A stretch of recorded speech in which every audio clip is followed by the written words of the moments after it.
Eu quero agradecer os irmãos que estão aqui nessa noite fria. Esse paulistano trouxe frio para cá, para Sorocaba, né? Estava falando com os irmãos aí, não estava tão frio assim, né? Eu não sou pé frio não, eu estou o corpo inteiro frio já. E mais uma satisfação para mim estar aqui com os irmãos. Alguns me conhecem. Eu não sou assim tão velho como o Paulo disse, não. Mas nós temos uma caminhada juntos, com ele, pastor Eduardo, né? Nós trabalhamos muito juntos e eu sou professor aqui no seminário. Cadê meus aluninhos aí?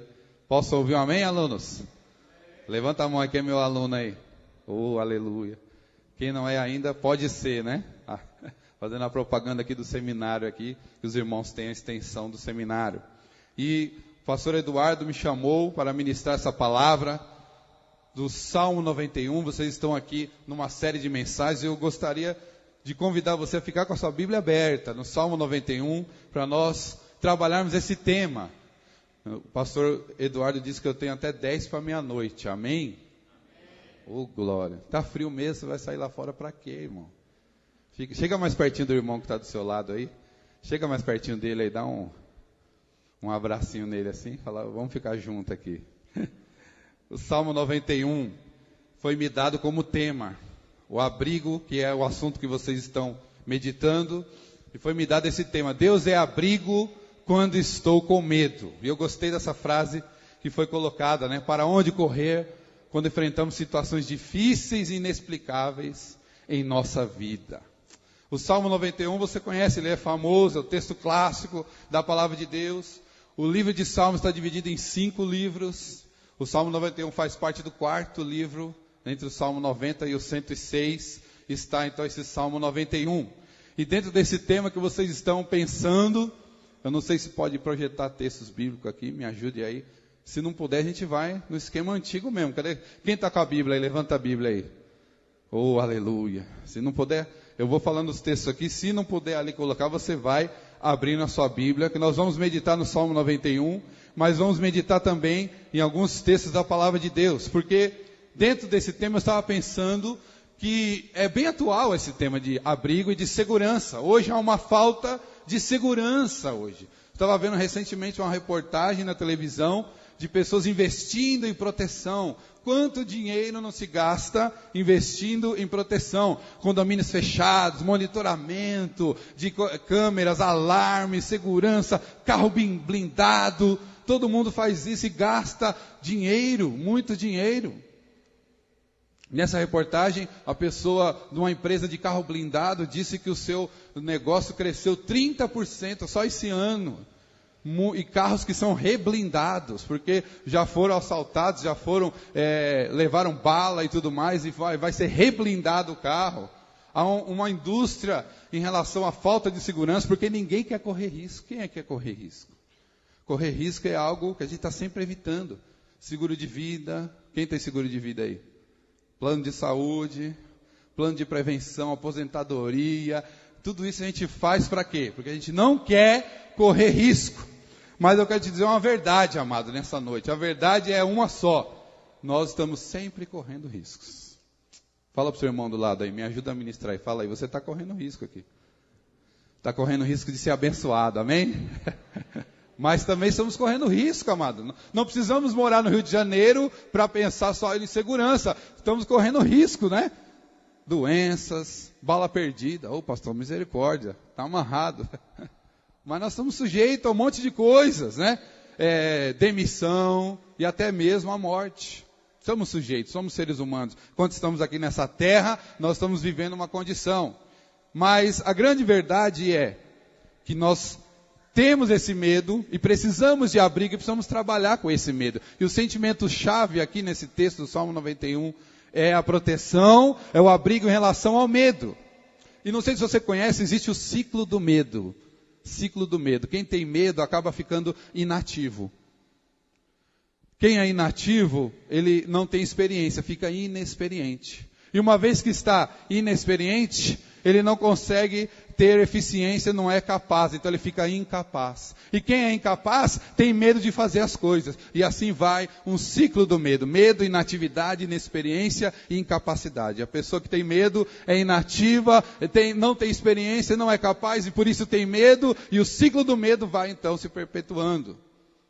Agora, dentro dessa questão de medo, eu descobri algo na palavra de Deus, que o medo tem o mesmo poder da fé. Você sabia disso? O medo tem o mesmo poder da fé. Se você tiver medo, você não terá fé. Se você tiver fé, você não terá medo. Dizem os estudiosos que a Bíblia contém 366 vezes uma expressão chamada não temais. Amém? Fala para o seu irmão aí do lado, não temais, irmão. Fala para ele, está na Bíblia 366 vezes, fala para ele. E é interessante isso, né? 366 vezes, porque se o ano for bissexto, Deus fala para você também, não temais em nome de Jesus. Posso ouvir um amém? Essa igreja é pentecostal? Pode dar glória, aleluia, amém? Oh, glória. Não temais. Então, dentro desse tema, o segredo então é não ter medo, certo? Então o negócio é esse, não ter medo.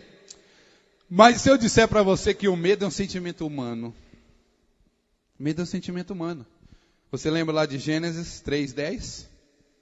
O primeiro sentimento que apareceu no ser humano quando ele pecou. Gênesis 3:10, o texto diz lá, ele respondeu, ouvi a tua voz no jardim e tive medo, por isso me escondi.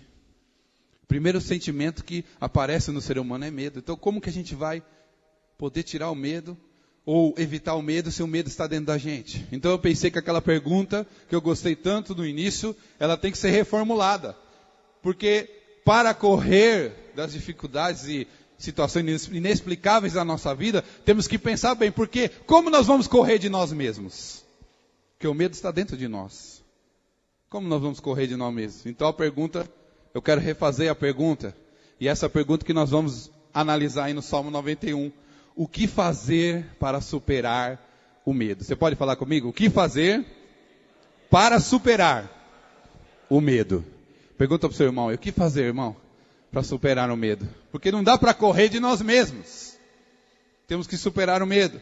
E aí, eu vejo nesse Salmo 91, eu creio que você está com a Bíblia aberta, três atitudes que o salmista cita desse homem descrito no Salmo 91, porque há dois personagens nesse Salmo 91, o homem que realiza algumas atitudes e Deus que realiza várias atitudes. E eu quero analisar que o abrigo que nós precisamos, que Deus que é o nosso abrigo quando estamos com medo, Ele vai trabalhar condicionalmente a pelo menos três atitudes. Com certeza existem várias atitudes, mas eu quero elencar três atitudes nesse Salmo 91, que vão nos mostrar o que fazer para superar o medo. Amém?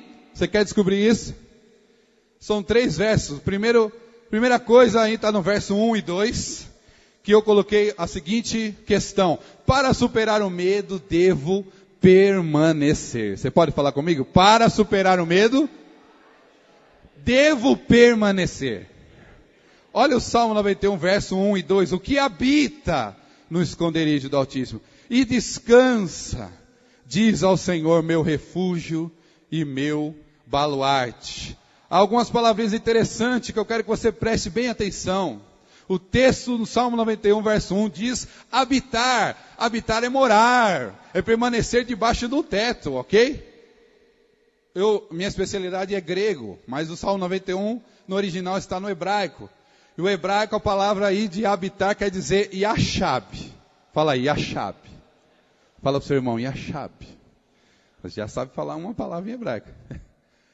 Yashab, sabe o que quer dizer yashab? Que essa palavra habitar aí do Salmo 91, quer dizer sentar-se como um juiz, em silêncio, para julgar.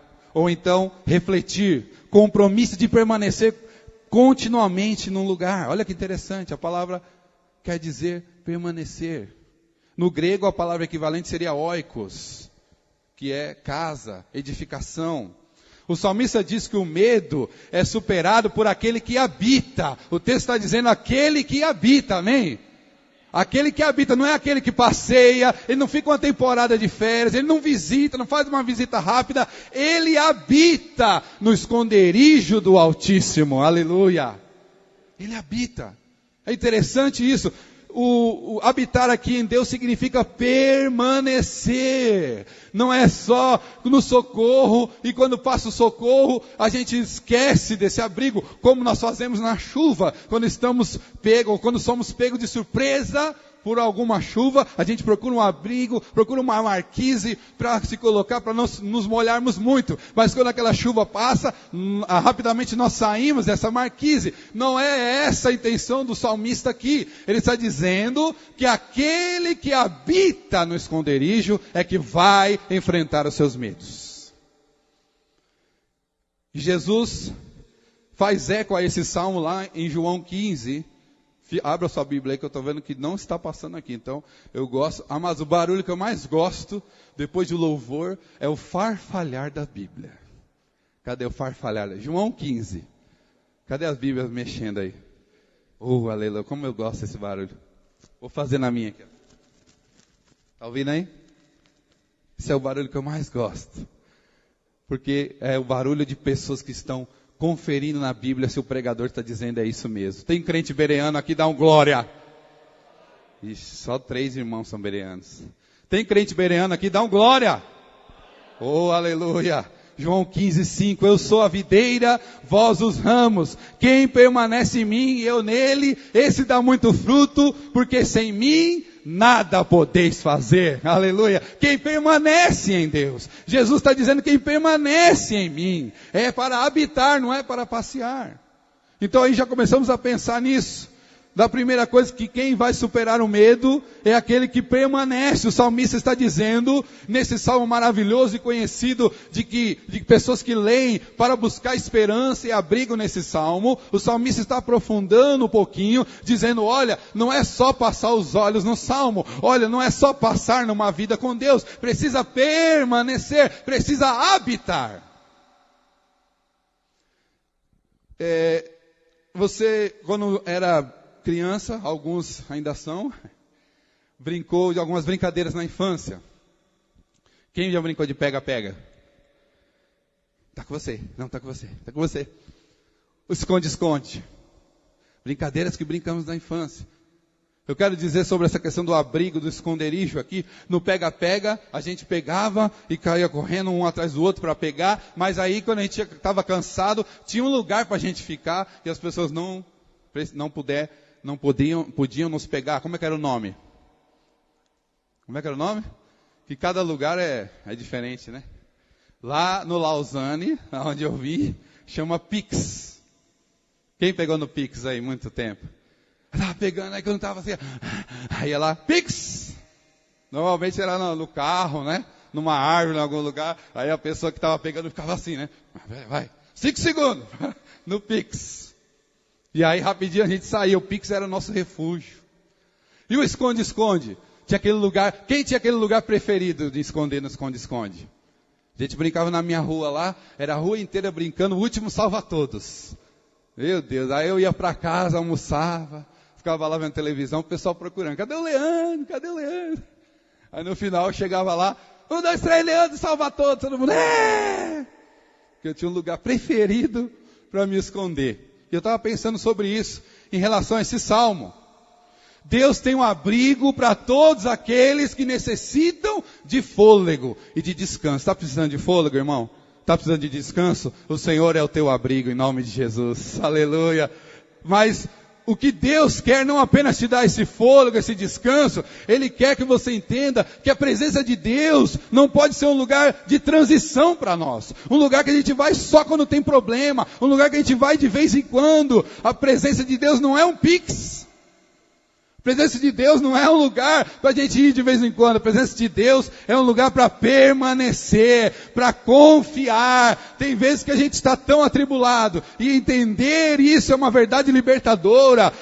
A presença de Deus é o lugar para você ficar quietinho, amado. Fica quietinho em silêncio, nas asas do Senhor Jesus, aleluia. Fica quietinho em silêncio, no esconderijo dEle, aleluia. Deixa que digam de você, deixa que pensem, que falem, não esteja nem aí. Permaneça em Deus, confie em Deus, aleluia. Aleluia. Por que nós estamos vivendo um tempo na igreja evangélica brasileira, e eu digo que as pessoas estão passando na presença de Deus. Estão usando assim como um Pix. Ela pode até fazer essa função de Pix. Mas a presença de Deus é refúgio, é esconderijo. Aquele que habita no esconderijo do Altíssimo. Deus tem um esconderijo bonitinho para você, meu amado. Se você precisar, fica quietinho. Você vai ficar guardado nas mãos do Senhor Jesus. Amém? Você crê nisso, amado? Aleluia. O texto ainda continua falando aí, descansa, ainda no verso 1, descansa a sombra.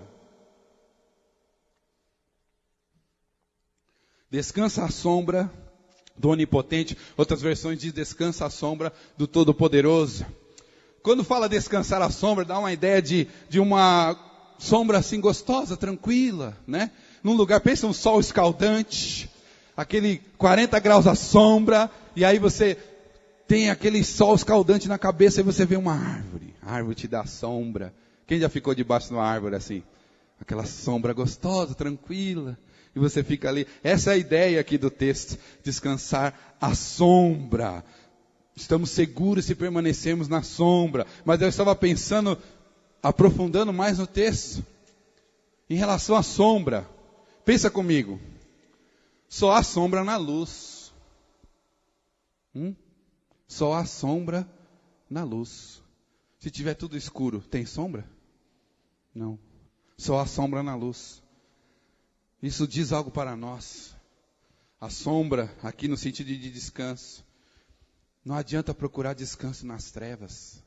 Não adianta procurar descanso e refúgio, proteção de Deus, fazendo aquilo que não é da vontade dEle. Não adianta buscar refúgio e proteção à sombra do Altíssimo, pecando. Não acharemos sombra nas trevas. E o texto em 1 João, capítulo 1, versos 5 e 6, famoso, diz lá, a mensagem da parte dele temos ouvido e anunciamos, e é esta: Deus é luz e nele não há treva nenhuma. Aleluia! Em Deus não há treva nenhuma. Não há sombra nas trevas. Tem muita gente aí falando que é filho de Deus. Tem muita gente falando que, não, o meu Deus me protege, o meu Deus guarda, o meu Deus me abençoa, o meu Deus perdoa. Mas está vivendo uma vida errada, uma vida de pecado, e não há sombra nas trevas. Porque o salmista diz, o que habita no esconderijo do Altíssimo, descansa à sombra do Onipotente. Deus é luz e nele não há treva nenhuma. Você pode dizer amém por isso? Aleluia!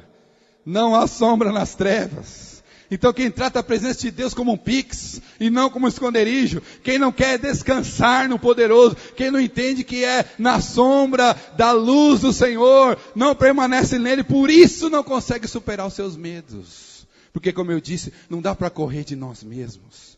O medo não vai sair de nós, nós temos que superar. Quem diz que descansa à sombra do Senhor, mas anda em trevas, nunca conseguirá superar os seus medos. Você tem medos para superar? Pergunta para o seu irmão aí, você tem medos para superar, irmãos? Nós temos medos para superar. Mas eu quero te dizer nessa noite, e me ajuda a ministrar ele. Aponta o dedo para ele assim, bem na cara dele assim, para ele, me ajuda para ele não dormir, tá? Aponta bem o dedo e fala assim, descansa à sombra do Senhor. Aleluia. Descansa à sombra do Senhor. Aleluia. A sombra não existe nas trevas. Segunda coisa, eu falei 3 versículos. O verso 9, acompanha comigo aí, Salmo 91, verso 9. Para entendermos que Deus é o abrigo quando estamos com medo. O verso 9, eu penso que tem o seguinte tópico: para superar o medo, devo declarar com minha boca. Amém? Você pode dizer isso comigo? Para superar o medo, devo declarar com minha boca. Eduardo, vai, até que hora? Quantos? Até meia-noite? Amém. Oh, glória a Deus. Verso 9. Pois disseste, o Senhor é o meu refúgio, fizeste do Altíssimo a tua morada. Eu quero enfatizar o disseste, pois disseste. O salmista está dizendo, como eu disse, de uma atitude do homem descrito aí no Salmo 91. E o salmista está dizendo que ele diz, que ele declara com a sua boca, pois disseste. Eu não sei se você sabe que Deus criou todas as coisas com a palavra da sua boca. A Bíblia diz, e disse Deus, e as coisas aconteceram. E disse Deus, e as coisas foram criadas. O judeu oriental, ele acredita muito no poder das palavras. Você vê esse contexto pela Bíblia, você vê, não sei se você conhece alguém que é judeu, alguém que é oriental. Os nomes, por exemplo, a gente dá nome, porque a gente gosta do som, não é? Richarlison. 2H, L-Y-S-S-O-N-H-N. Thaíses Camilas Oliveiras. Se tem alguma Thaís aí, me perdoa, é só. Tem alguma Thaís aí? Pegou, viu? Só brincadeira. A gente coloca H, Y e tal.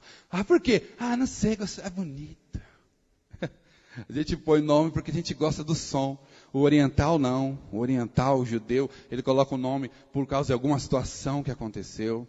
Porque tem um significado. Na Bíblia você tem vários lugares que tem nome por causa de um significado, de um episódio, alguma coisa que aconteceu naquele lugar. A palavra é importante para o oriental. Um exemplo clássico é a bênção de Esaú e Jacó. Você lembra desse texto? A bênção de Esaú e Jacó.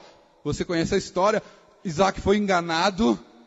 Jacó pega a bênção de Esaú. E aí o texto lá diz que Esaú pede uma bênção. Pai, mas não tem nenhuma bênção para mim. Pai, não tem uma bênção para mim. E Isaac diz, mas filho, eu já abençoei a Jacó. O que eu posso te fazer é coadjuvante na história da vida dele. Porque eu já abençoei, já saiu a palavra da minha boca, não tem como retirar. Interessante isso. Muita gente consegue afirmar com facilidade que as coisas estão difíceis, e tudo vai mal, que a coisa está preta, a coisa está difícil. Mas para dizer um confia em Deus, para dizer olha, Deus te abençoe, para dizer olha, vai dar certo em nome de Jesus, é difícil, não é difícil? É difícil ou não é? Você conhece alguns coveiros aí? Tem gente que é coveiro, né? Coveiro. Você fala uma coisa para a pessoa, ela, não vai dar certo. Tem gente não que é parteiro, ajuda da luz. Você fala com uma coisa, pode ser impossível, ela vai dar certo em nome de Jesus. Continua firme, que Deus é contigo, aleluia, aleluia. Eu quero te dar uma dica, a dica do pastor Leandro. Se cerque só de parteiros. Pergunta para a pessoa que está do seu lado, você é parteiro ou é coveiro? Se é coveiro, já é meio assim, né? Parteiro.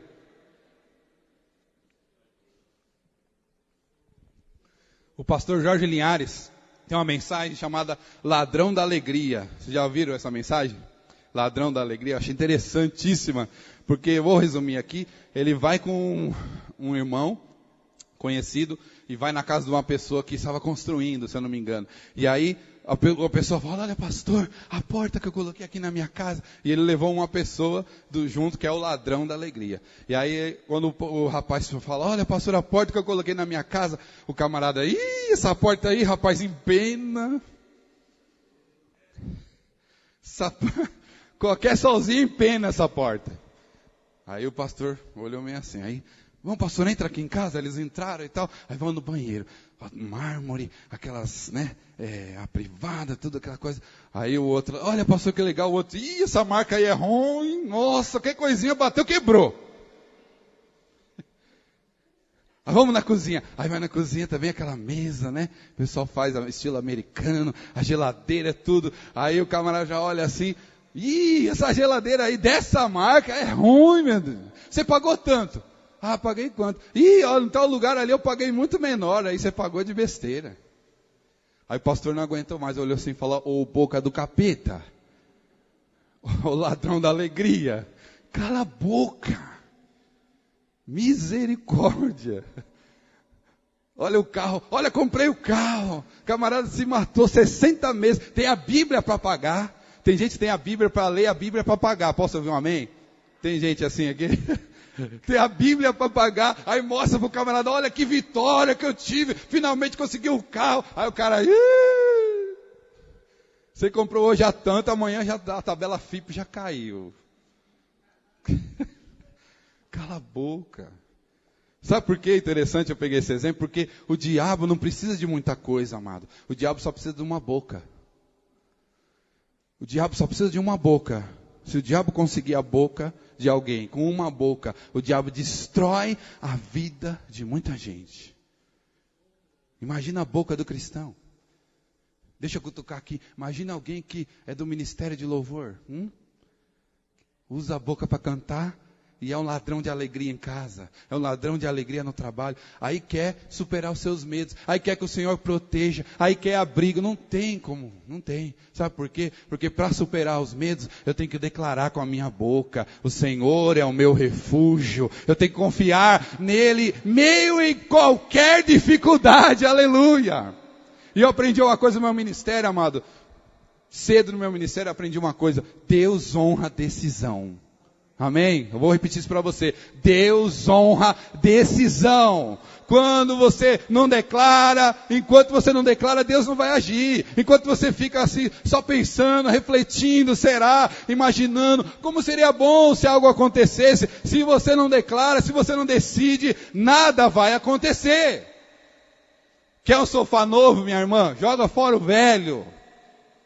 Deus está falando aí, amém? Quer o carro novo? Vende o velho. Vai dando glória, aleluia. A gente está falando aqui como se parecesse brincadeira, mas não é. Deus honra a decisão. Quando eu decidi algumas coisas na minha vida, quando eu decidi algumas coisas no meu ministério, Deus falou assim, agora sim, Leandro, agora eu vou fazer. Eu não tinha nem condições de fazer, não sabia por onde, mas a Bíblia diz, pois disseste, verso 9, o Senhor é o meu refúgio, eu acreditei e o Senhor realizou na minha vida, aleluia. Para isso temos que ter fé. Você conhece o famoso texto de Hebreus 11 lá, né? De fato, sem fé é impossível agradar a Deus. Hebreus 11, 6. Abra sua Bíblia em Hebreus 11. O verso 6 diz lá, de fato, sem fé é impossível agradar a Deus. É o texto famoso que fala de fé. Se eu estou dizendo para você que Deus honra a decisão, você precisa ter fé. Agora vou dizer uma coisa para você. É preciso entender o seguinte, o que está no verso 1. Antes do verso 6 tem o verso 1. E o verso 1 diz assim de Hebreus 11. A fé é a certeza das coisas que se esperam, convicção de fatos que não vemos. Outras versões vão dizer, prova das coisas que não vemos. Eu vou te perguntar uma coisa. Você pode ter certeza de algo que você não está vendo? É só crente mesmo. Eu falo nas minhas aulas, para ser crente tem que ser doido. Quem é doido por Jesus aí, diga glória a Deus. Tem que ser doido. O texto está dizendo, quem é que tem certeza de uma coisa que não está vendo? Olha, eu estou vendo que a minha vida vai mudar. Olha, eu creio que eu vou ter um carro novo. O cara nem carta tem. Nem carta tem. Como é que crê? Tira a carta, meu querido. Coloca lá no bolso, fala, Deus, eu não tenho dinheiro, eu não tenho condições. Mas eu olho pelos olhos da fé. O carro na minha garagem, em nome de Jesus. Aleluia. Eu olho pelos olhos da fé na minha carteira. Está branquinha, não tenho registro faz muito tempo. Mas eu estou apto, Senhor. Eu estou entregando o currículo, eu estou buscando. O emprego virá em nome de Jesus. Porque sem fé é impossível agradar a Deus. Mas não tenha fé com os olhos naturais. Se você olhar só com os olhos naturais, você vai ver a situação preta. Você vai ver a situação ruim. Mas se você olhar com os olhos da fé, como uma mão espiritual, levanta sua mão aí em nome de Jesus, faz assim, levanta sua mão como uma mão, como um exercício espiritual, e agarra aí algo que você está pedindo para o Senhor, agarra. Eu vou pegar aqui, eu vou confessar para vocês, eu tenho orado por isso, e eu creio que Deus vai me dar. Eu não tenho uma casa própria ainda, mas eu vou pegar em nome de Jesus a minha casa própria. Amém? Você crê nisso? Eu não tenho condições nenhuma. Não posso nem fazer pela fundo de garantia, porque eu sou pastor em tempo integral, Eduardo sabe. Mas pela fé, eu vou ter minha casa própria, em nome de Jesus. Em nome de Jesus, aleluia. Porque Deus honra a decisão.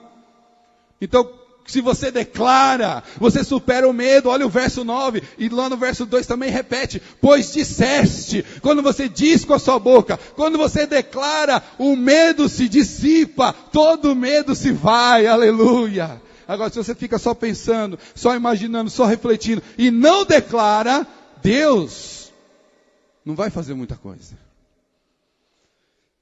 Outro pastor, que eu vi uma mensagem interessante dele, eu quero para edificar a sua vida,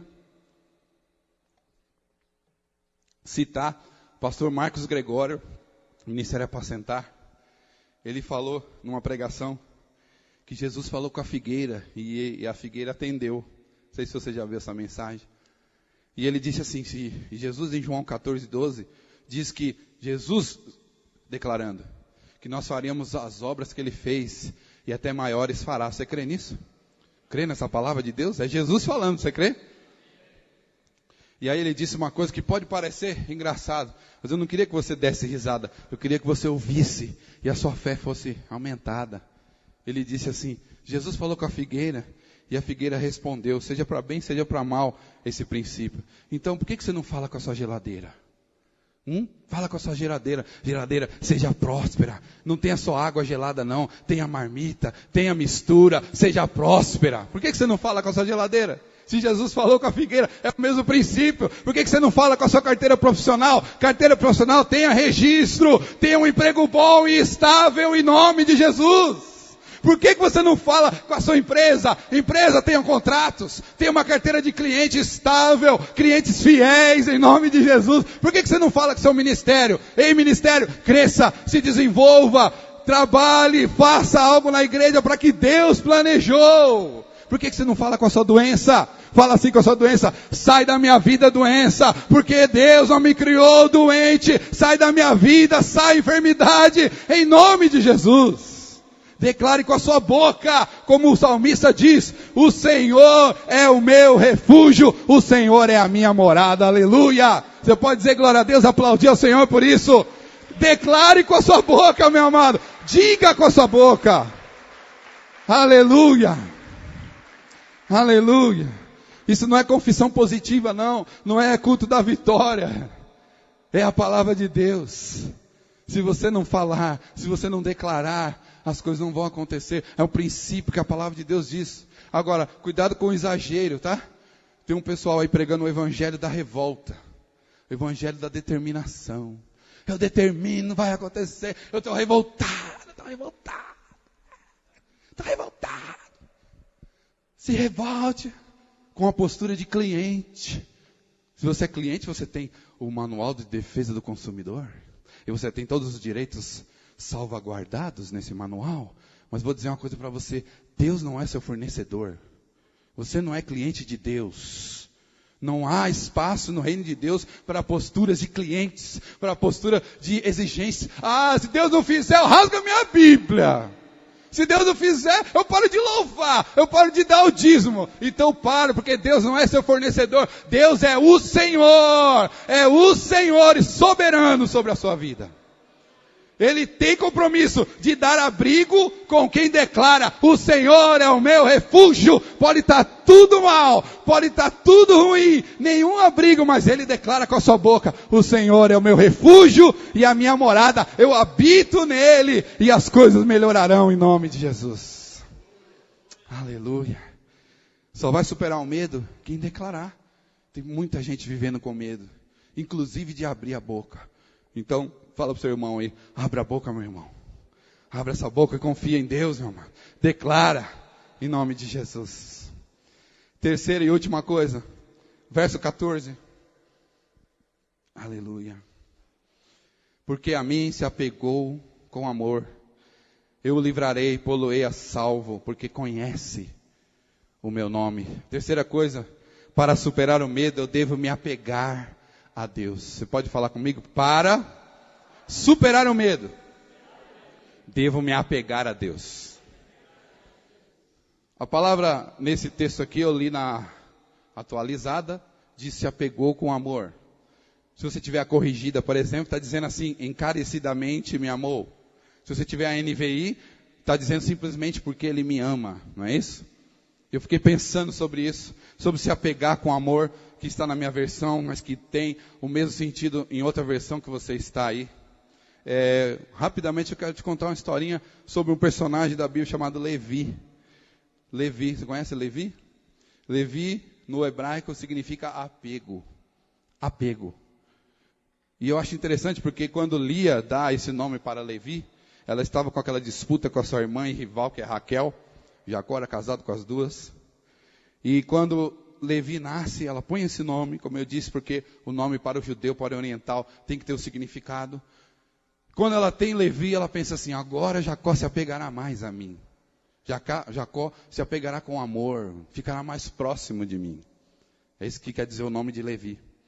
Depois lá na frente, em Êxodo 32, verso 26, há um problema lá em relação à adoração ao bezerro de ouro. Você conhece a história? Moisés está lá no Monte Sinai recebendo a palavra de Deus, recebendo os mandamentos. E lá embaixo o bicho está pegando, literalmente. Eles estão dançando e celebrando a um bezerro. Cansaram de esperar a Deus, cansaram de esperar Moisés. E quando Moisés desce e flagra todo aquele pecado, ele diz assim, quem é do Senhor?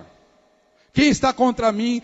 Quem está comigo contra todo esse pecado que está acontecendo? E o texto de Êxodo 32, 26 diz que a tribo de Levi se apegou a Moisés.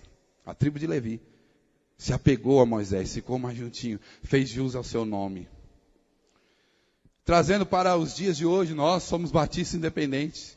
E o batista independente está debaixo da doutrina da teologia reformada. Você sabe o que é isso? Nós cremos que existe o sacerdócio de todos os santos. Eu e você somos sacerdotes do Senhor, amém? Não há mais uma tribo, não é mais uma tribo específica, não está mais ligada à filiação natural, agora é a filiação espiritual. O texto de 1 Pedro 2,9, conhecidíssimo, e o meu amigo Elber canta, somos raça eleita, quem conhece? Sacerdócio real, nação santa, propriedade exclusiva do Senhor. Quem é sacerdote do Senhor aqui? Fala para o seu irmão, você é sacerdote. Por que eu estou querendo dizer isso? Por que eu comecei lá em Levi?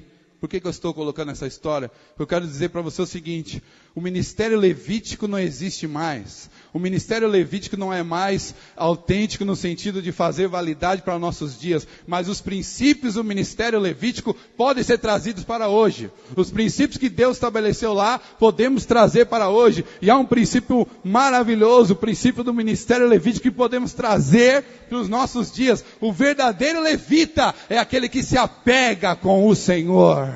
É aquele que é sacerdote porque se apega com o Senhor e com mais ninguém. Aleluia! Levita não é só o pessoal da música. Levita não é só os porteiros, os diáconos. Levita sou eu e você, segundo a doutrina reformada, que somos sacerdotes do Senhor, dessa nação santa, propriedade exclusiva. Aleluia! E o texto ainda continua dizendo o quê?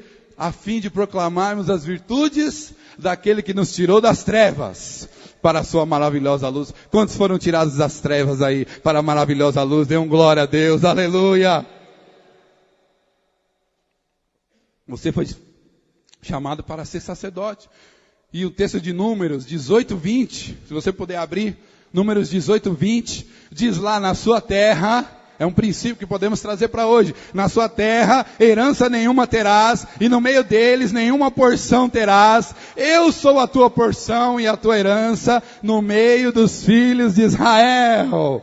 Eu dei essa volta para dizer o seguinte, a declaração de quem se apega ao Senhor, a minha porção é o Senhor, a minha herança é o Senhor, eu quero o Senhor, eu tenho bens materiais, aleluia, Deus me dá sucesso e fama, aleluia, eu tenho uma carreira, aleluia, mas eu quero declarar, a minha porção é o Senhor. A minha herança é o Senhor, porque quem supera o medo é aquele que se apega a Deus, é aquele que realmente é o levitas dos nossos dias, aleluia, amém.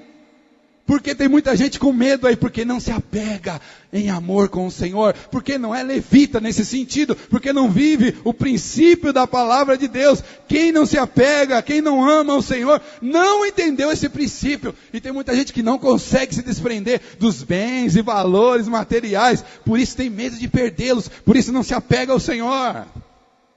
Nós lembramos do exemplo do jovem rico. O jovem rico é um quase de Deus, hein? Eu tenho uma outra mensagem, o pastor Eduardo me chamou outro dia para pregar. Vou pregar essa mensagem, os quase de Deus. Amém. Você conhece os quase de Deus? Pilatos, por exemplo, foi quase de Deus. Ele chegou a perguntar, o que é a verdade? O jovem rico é um quase de Deus. A Bíblia diz que ele chegou, Senhor, que faço para ter a vida eterna? E Jesus cita os mandamentos para ele, e ele bate no peito assim e diz, mas desde a minha mocidade, eu pratico os mandamentos. E a Bíblia diz mais que esse jovem rico recebeu algo que muita gente na Bíblia não recebeu. Se você lembra do texto, a Bíblia diz que Jesus o amou, não foi? Jesus o amou. Tendo Jesus um amado, disse, olha, então faz o seguinte. Entrega tudo que você tem. Dá aos pobres, vem e me segue. Porque você está com a sua vida presa e segura nessas coisas. Mas eu quero ser o seu abrigo. Eu quero ser a sua proteção. E a Bíblia diz que o jovem rico, triste, baixa a sua cabeça, vira as costas e vai embora, porque não queria se desfazer. E aí a grande questão, eu ouço muitos pregadores colocar essa questão do dinheiro, que ele não queria se desprender. Não é só isso. Preste atenção aqui em mim. Não é só isso. O jovem rico, como muita gente hoje, não cria de todo o coração que o único abrigo é e vem do Senhor. A proteção vem do Senhor. Eu prefiro confiar na minha poupança. Prefiro confiar no CDB, o RDB e as ações que eu tenho. Eu prefiro confiar no dinheiro que a minha família tem. Mas tudo isso pode passar. Mas o abrigo do Senhor não passará. Aleluia. A Bíblia diz, continuando o verso 14, que eu o livrarei. Quem se apega com amor ao Senhor é livre, tem um livramento. Deus promete livrar aquele que se apega com Ele em amor. Não há verdadeiro livramento para quem se apega a bens materiais, para quem é quase de Deus. Deus sabe das nossas aflições, Deus sabe das nossas dificuldades. Mesmo quem tem bens, eu sei, você pode estar pensando, peraí, Leandro, mas você está falando que o evangelho só dá certo para pobre, você está falando que eu não posso ter bens materiais. Não, não é isso, você pode ter bens materiais, você pode buscar, mas a Bíblia diz que as dificuldades e tribulações que temos não estão ligadas àquilo que eu falei no início, porque eu tenho bem material, eu tenho que mantê-lo, então eu gasto dinheiro com segurança e com alarme. O Salmo 34, verso 19, abra por favor e tenha uma verdade libertadora para a sua vida. O Salmo 34 no verso 19 diz, o que Deus sabe o que acontece e por isso Ele é o nosso abrigo. A Bíblia diz no Salmo 34 verso 19, muitas são as aflições do justo, mas o Senhor de todas a livra, aleluia.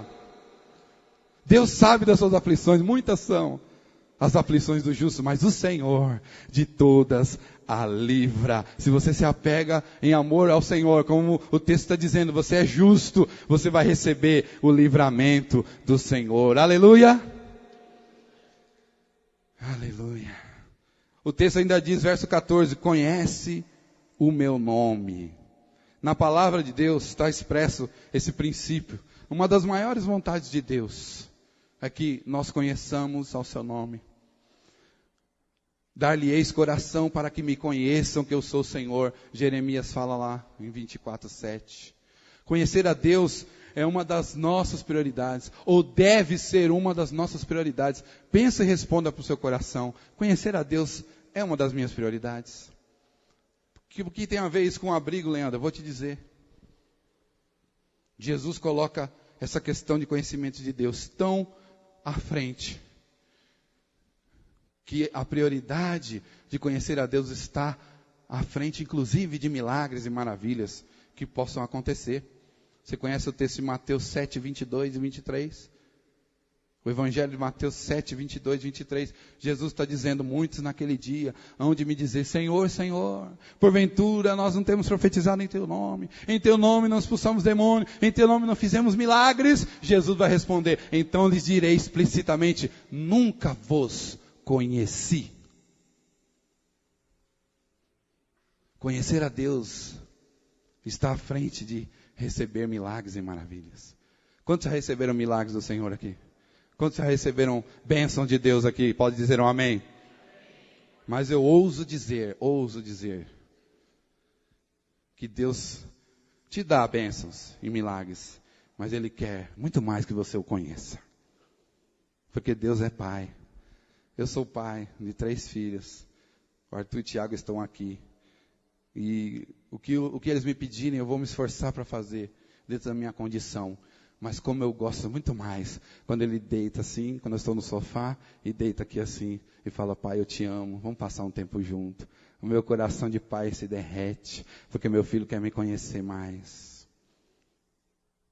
Será que vocês não estão procurando abrigo só nas mãos de Deus? Será que eu e você não estamos procurando abrigo só nas mãos de Deus, só naquilo que Ele pode fazer?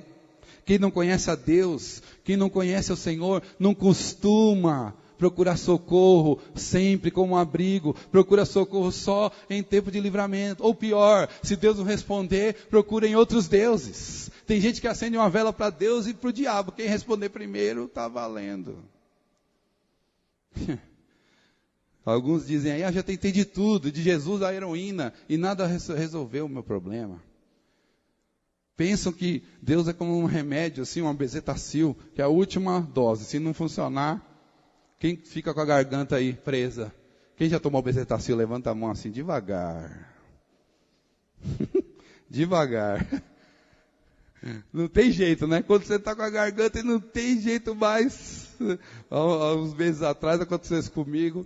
Aí eu já estava assim, não conseguia nem falar direito. A enfermeira olhou para mim, eu olhei para ela, ela falou, né? Vamos lá para trás e aí. É aquela dor que você nem senta. Mas no outro dia você está bonzinho, né? Então tem muita gente que pensa que Deus é uma bezetacil, assim. Não, tem que funcionar, se não funcionar. Mas o texto está dizendo, verso 14, poloei a salvo porque conhece o meu nome. Salvação é só para quem conhece a Deus. Amém? Salvação é só para quem conhece a Deus. Não é um remédio assim, a gente pode tomar, a gente pode dosar, a gente pode fazer a nossa vontade, não. O profeta Oséias recebe uma dura revelação de Deus. Você lembra lá do texto? Abra sua Bíblia rapidamente, estou terminando. Oséias, o verso 4, capítulo 4, verso 6. O meu povo está sendo destruído porque lhe falta conhecimento. Oséias 4, 6. E dentro desse conhecimento de Deus, a gente para aqui. Mas o texto continua, meu amado. Abre aí Oséias 4:6, o texto continua e fala assim, porque tu, sacerdote, rejeitaste conhecimento. O texto está falando para o sacerdote do Antigo Testamento, mas se você entendeu o que eu estou pregando nessa noite, Deus está falando com você. Quem é sacerdote da Nova Aliança? É você, sou eu, você é o sacerdote desse texto aí. Você pode personalizar esse texto e o Senhor está te dando uma dura revelação, porque tu, sacerdote, rejeitaste conhecimento, também te rejeitarei. Não há salvação para quem não conhece a Deus. Não há salvação para quem se aprofunda em Deus. Não há abrigo para quem não conhece a Deus. E que conhecimento de Deus é esse? Está lá também em Oséias, verso 6:6. Esse também é famoso. Oséias 6:6. Pois misericórdia quero e não sacrifício. E conhecimento de Deus mais do que holocaustos. Aleluia. Amém, amado. Quem não está dormindo, diga amém. Está entendendo o que eu estou dizendo?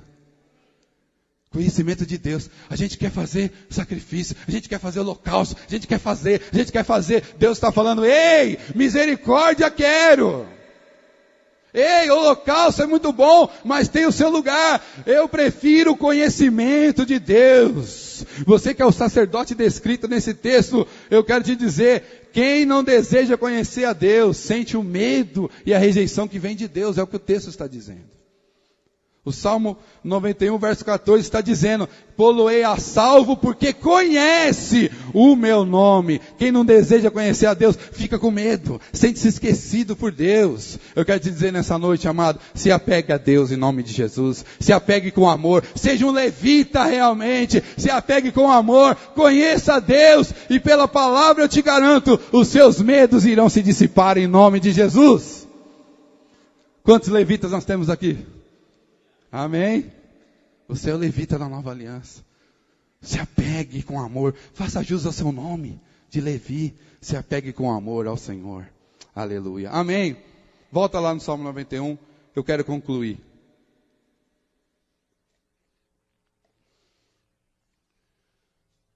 O Salmo 91 não é uma chave mágica espiritual que protege a nossa casa, simplesmente por abrir uma Bíblia e ficar lá nessa página, né? Quem já viu muitas Bíblias assim? Quem já fez isso, confessa seu pecado agora. Aleluia, Deus vai te perdoar. Pastor Eduardo ora para você no final. A gente abre a Bíblia, Salmo 91, fica até amarela a página, né? Aquele amarelão. Aí o irmão falando, amém. Mosquito, a gente mata mosquito, né? Pá! Aí vê o mosquito, fica lá no Salmo 91. Cai borra de café, né? Aí o Salmo 91 aberto, traz paz, proteção à minha casa. Deus não tem compromisso com qualquer um que queira vencer os seus medos, simplesmente tomando posse do Salmo 91. Eu tomo posse do Salmo 91. Mas você não quer ter um relacionamento com o Deus do Salmo 91. Você não quer entender que os medos são superados por aquele que conhece o Senhor, com aquele que habita, com aquele que se apega. Ter um relacionamento com o Deus do Salmo 91, é isso que vai garantir a proteção e os nossos medos vão se dissipar. Aleluia! Não dá para correr de nós mesmos, mas dá para superar os nossos medos, em nome de Jesus. Aleluia! Você crê nisso, amado? Então, se você entendeu o que eu estou pregando, só quem permanece, só quem declara com a sua boca e quem se apega a Deus é que tem o benefício, ou os benefícios que estão descritos aí no Salmo 91. O salmista, como eu disse, no Salmo 91 tem dois personagens, o homem e Deus. E Deus está descrito aqui com muitas atitudes, mas eu quis colocar para você essa condição. As atitudes que estão descritas no Salmo 91 em relação a Deus acontecerão na sua vida se você permanecer, se você declarar com a sua boca e se você entender que tem que se apegar com Deus, em nome de Jesus, amém? Eu quero você assentado mesmo, estenda a sua mão assim para receber, estenda a sua mão, eu quero te dizer, se você faz essas três atitudes, como está descrito aqui a partir do verso 3, estenda a sua mão e receba pela fé, pois Ele te livrará do laço do passarinheiro. Você pode ir dando glória, aleluia. Cobrir-te-á com as suas penas, sob as suas asas você estará seguro. Você não se assustará no terror noturno, nem a seta que voa de dia, nem a peste que se propaga nas trevas, nem a doença que assola ao meio-dia. Eu profetizo segundo a palavra de Deus, pode cair 1000 ao teu lado, 10.000 à tua direita, tu não serás atingido. Somente com os teus olhos você verá o castigo dos ímpios. O verso 10, eu profetizo na sua vida, meu amado. Nenhum mal te sucederá, nenhuma praga chegará à tua tenda. Os anjos, Deus dará ordem ao seu respeito, para que te guardem em todos os teus caminhos. Aleluia! Eles te sustentarão nas mãos para você nem tropeçar na pedra. Você vai pisar o leão, a serpente, você vai enfrentar os maiores perigos, você vai invocar, Ele vai responder, na sua angústia Ele vai te livrar, Ele vai te saciar com longevidade, e você vai ganhar a salvação e a vida eterna, aleluia. Se você crê, aplauda ao Senhor, aplauda a Jesus, toma posse dessa palavra, aleluia, aleluia. Aleluia, aleluia. Quem permanece, quem declara com a sua boca e quem entende que o Senhor é abrigo e consegue superar os medos porque se apega a Deus, tem aquilo que está escrito no Salmo 91, amém? Você já tinha lido o Salmo 91 dessa forma? Eu quero encerrar com uma ilustração. Como muita gente, teve uma infância atribulada, e eu tinha madrasta. Meu pai deixou uma família de 4 filhos para ficar com a minha mãe, depois retornou, e eu fiquei morando com eles por algum tempo. E a minha madrasta me ensinou a ler, me ensinou a escrever, já está com o Senhor, mulher de Deus, 40 anos de crente, mas vivia com meu pai que era alcoolizado, fumava, e você pode imaginar nesses tempos difíceis, eu tinha 6, 7 anos no máximo, quantas vezes meu pai chegava alcoolizado em casa, e brigava com a minha madrasta, e quebrava as coisas, aquela cena típica que a gente conhece. E a minha madrasta sempre com sabedoria, sempre com calma. Ela fazia uma coisa que eu não entendia muito bem. Hoje eu entendo. E no caixão dela, que eu fui no seu culto fúnebre, eu disse, olha, todos os presentes que eu aprendi muito com aquela mulher de Deus. Em momentos como esse, que meu pai estava quebrando tudo, que ela não tinha nem proteção, a não ser uma porta de madeira, que ela se trancava para não apanhar. Ela fazia uma coisa que eu não entendia. Eu estava às vezes brincando na sacada do apartamento, e ela começava a cantar. Aquele que habita no esconderijo do Altíssimo, à sombra do Senhor, onipotente descansará. Direi do Senhor, Ele é o meu Deus. Direi do Senhor, Ele é o meu Deus. Direi do Senhor, Ele é o meu Deus. Amém.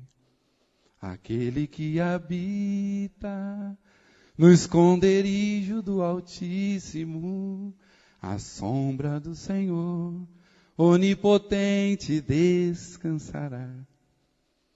Eu não entendia o que ela estava cantando. Ela me levava na escola dominical, e eu confesso que eu ia lá só para comer as bolachas e fazer as coisas que criança faz na escola dominical. Mas a sementinha ficou no meu coração. E quando eu cresci, adolescente e jovem, todos falavam, você não vai ser nada. Você vai um zero à esquerda. Você vai ser drogado. Eu fui drogado. Você vai se envolver com um monte de coisa errada. Eu me envolvi com um monte de coisa errada. Mas Deus tinha um abrigo na minha vida. Deus tinha um abrigo. Deus estava me protegendo de muitas coisas. E quando a minha madrasta cantava aquilo, queira você acreditar ou não, meu pai alcoolizado começava a parar, começava a ficar mais calmo, sentava, dormia como todo bêbado faz. E depois ele batia lá e falava, Aldenora, me perdoa. E nada acontecia, sabe por quê? Porque o meu pai era movido pelo convencimento do Espírito Santo, o autor do Salmo 91. Aquele que habita no esconderijo do Altíssimo, à sombra do Senhor onipotente, descansará. Você crê nisso, meu amado? Permaneça em Deus, então. Declara com a sua boca, se apegue com amor, com Deus, em todos os seus momentos, como a minha madrasta fazia. E você também poderá cantar este salmo, e o Deus do Salmo 91 virá ao seu socorro, e te livrará de todos os medos. Aleluia. Aleluia.